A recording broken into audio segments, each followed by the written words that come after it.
कुरान ये कह रहा है, या अय्युहल्लज़ीना आमनू ला तत्तखिदू आबाअकुम व इख्वानकुम औलिया इन इस्तहब्बल कुफ्र अलल ईमान व मन यतवल्लहुम मिनकुम फउलाइका हुमुज़ ज़ालिमून। इसका मतलब ये है कि ऐ ईमान वालों, अपने बापों, अपने भाइयों, अपने बेटों से कोई ताल्लुक ना रखो अगर वो कुफ्र को ईमान के ऊपर रखते हैं। समझ आई आपको? अगर वो कुफ्र को, अगर वो इनकार करने को मानने के ऊपर रखते हैं। ठीक है, ठीक है। अगर वो मानना नीचे है, इनकार करना ऊपर है, तो ऐसे लोगों से भले वो खून का रिश्तेदार ही क्यों ना हो, तुम्हारा बाप, तुम्हारा भाई, तुम्हारा बेटा ही क्यों ना हो, खूनी रिश्तेदार को भी जो है बॉयकॉट करने का हुक्म देता है कुरान। कुरान ये वो किताब है, इसका तो कोई गंगा जमनी तहजीब का हवाला देते हैं, लेकिन यहाँ सचवाला साहब तो दूसरी कहानी सुना रहे हैं। वो कह रहे हैं कि भाई कहानी सचवाला साहब गढ़ी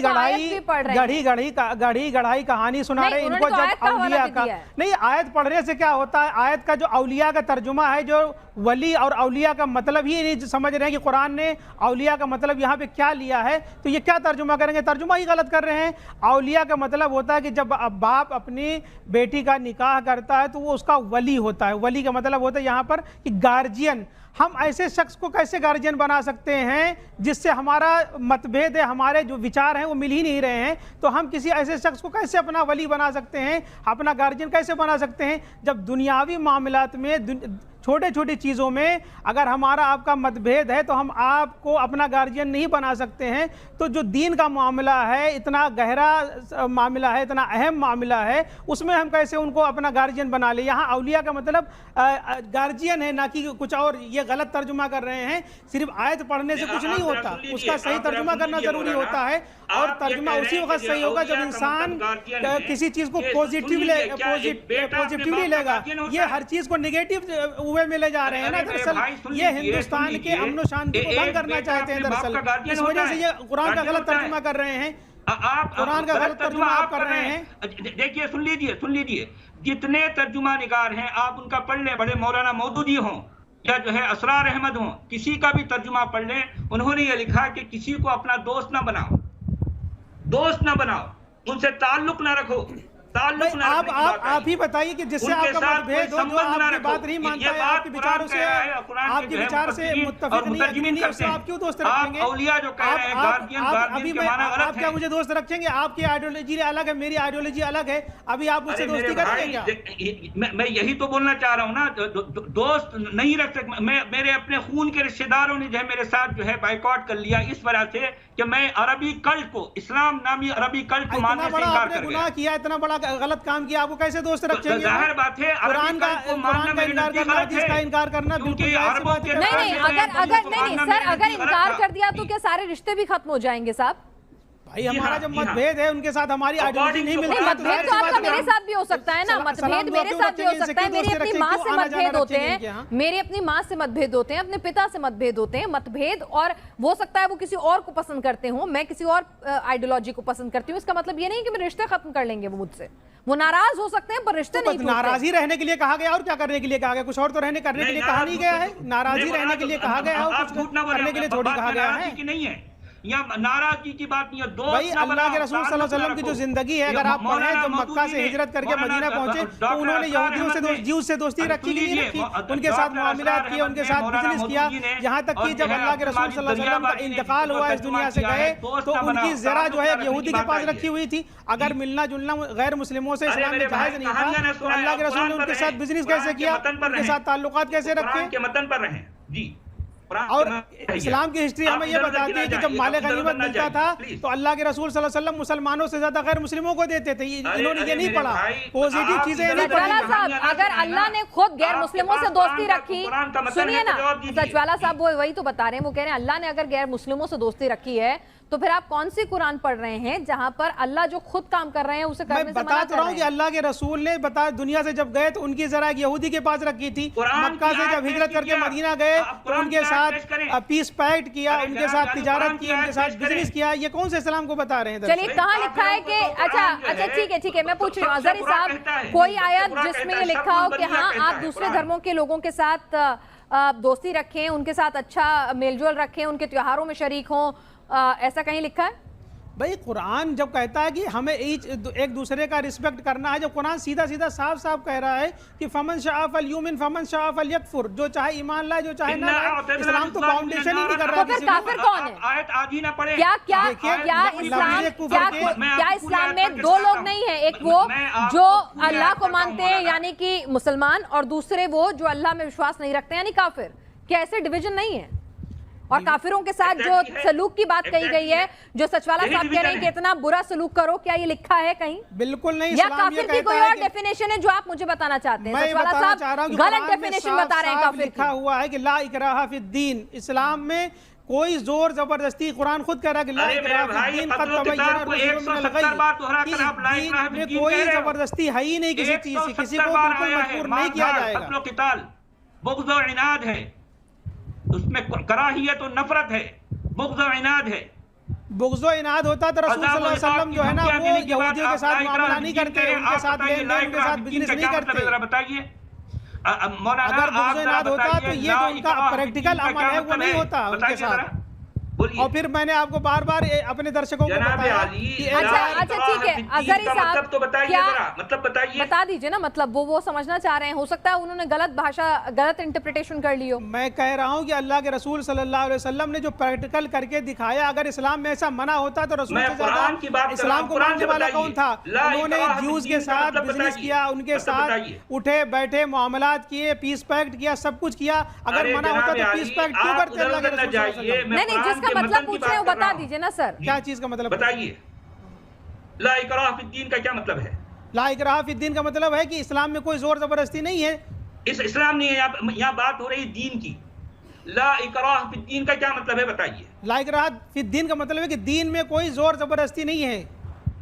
अच्छा सुन लीजिए, जोर जबरदस्ती का मतलब क्या है?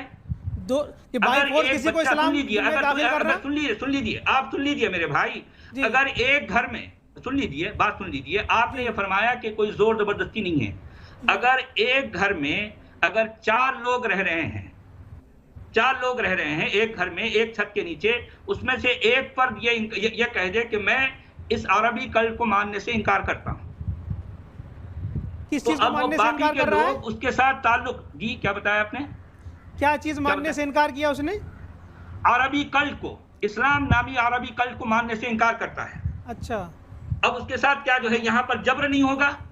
नहीं, बिल्कुल जबर नहीं होगा। जबर नहीं होगा भाई, इस्लाम तो मना करता है ना जबर करने से, तो कैसे जबर होगा?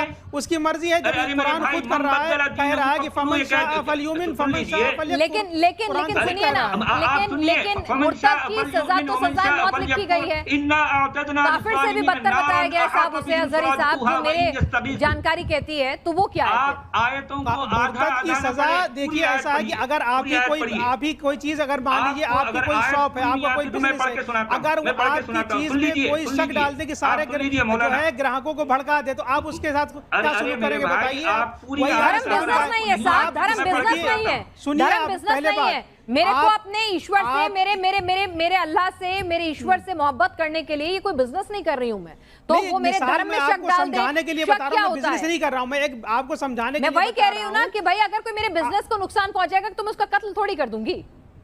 मैं ये कह रहा हूँ कि आप इस्लाम लाने से पहले बिल्कुल आजाद थे कि आप इस्लाम लाओ, और यही रीजन है कि मुंह ढक के बैठे हैं। ये देखिए ना, सचवाला साहब मुंह भी नहीं दिखा रहे हैं क्योंकि उन्हें डर है, क्योंकि उन्हें डर है कि मुर्तद की सजा सजाए मौत है, और आज नहीं तो कल कहीं ना कहीं इनके साथ ये हो जाएगा। इस्लाम में यही कह रहा हूँ ना कि आप बिल्कुल आजाद थे कि इस्लाम आप ना लो, कबूल करो, कोई इस्लाम नहीं जबरदस्ती करता आपसे। अरे नहीं करना, उन्हें तो क्या मार देंगे? शक नहीं फैला सकते, मैं वही तो, अरे शक नहीं फैला रहे भाई, कर सकते, ये इस्लाम इसकी परमिशन नहीं देता है आपको कि इस्लाम के खिलाफ लोगों को आप जो है वो भड़का दो कि इस्लाम अच्छा मजहब नहीं। अरे मेरे भाई, इस्लाम जैसा है वैसा बता रहा हूँ मैं क्या गलत कर रहा हूँ? मैं क्या भड़का रहा हूँ?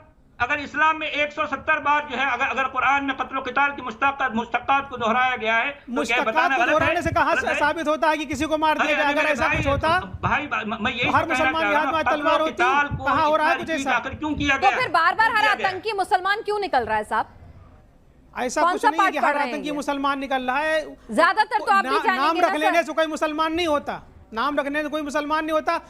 मुसलमान वो है जो इस्लाम पर सही तरीके से ज्यादातर इस्लामिक राष्ट्रों में खून खराबा हो रहा है, सीरिया की, लीबिया की, तमाम देशों की, सीरिया में जो खून खराबा हुआ क्या उसके मुसलमान मैं क्या कह रही हूँ कि मुस्लिम राष्ट्रों में शांति नहीं है। सीरिया में मुसलमान पाकिस्तान तो है ना, पाकिस्तान तो है ना, अफगान तो है ना, मैंने कहा पाकिस्तान, अफगानिस्तान, उनकी बात कर लीजिए साहब, वहाँ क्या हालात है। तो मैं यही तो आपसे पूछना चाह रही हूँ कि आईएसआईएस क्या था, बगदादी क्या था?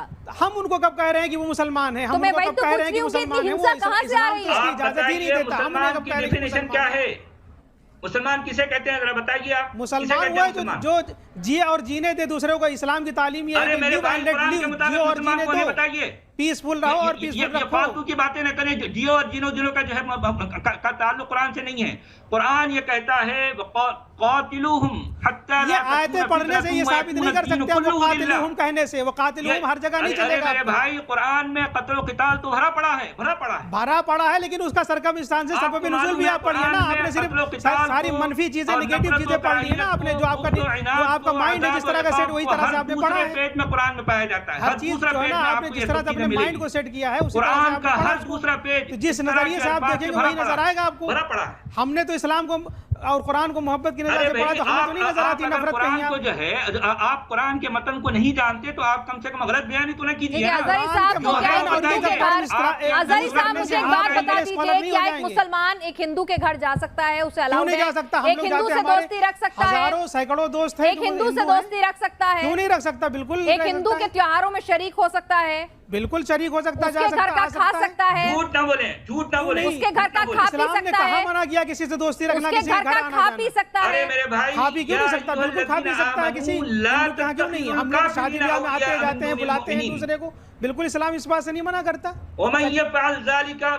देखिए, जो कोई ऐसा करेगा अल्लाह इसका जिम्मेदार नहीं है, क्योंकि ये चीज कुरान के अकॉर्डिंग टू कुरान जो है ये उसके गलत जा रही है।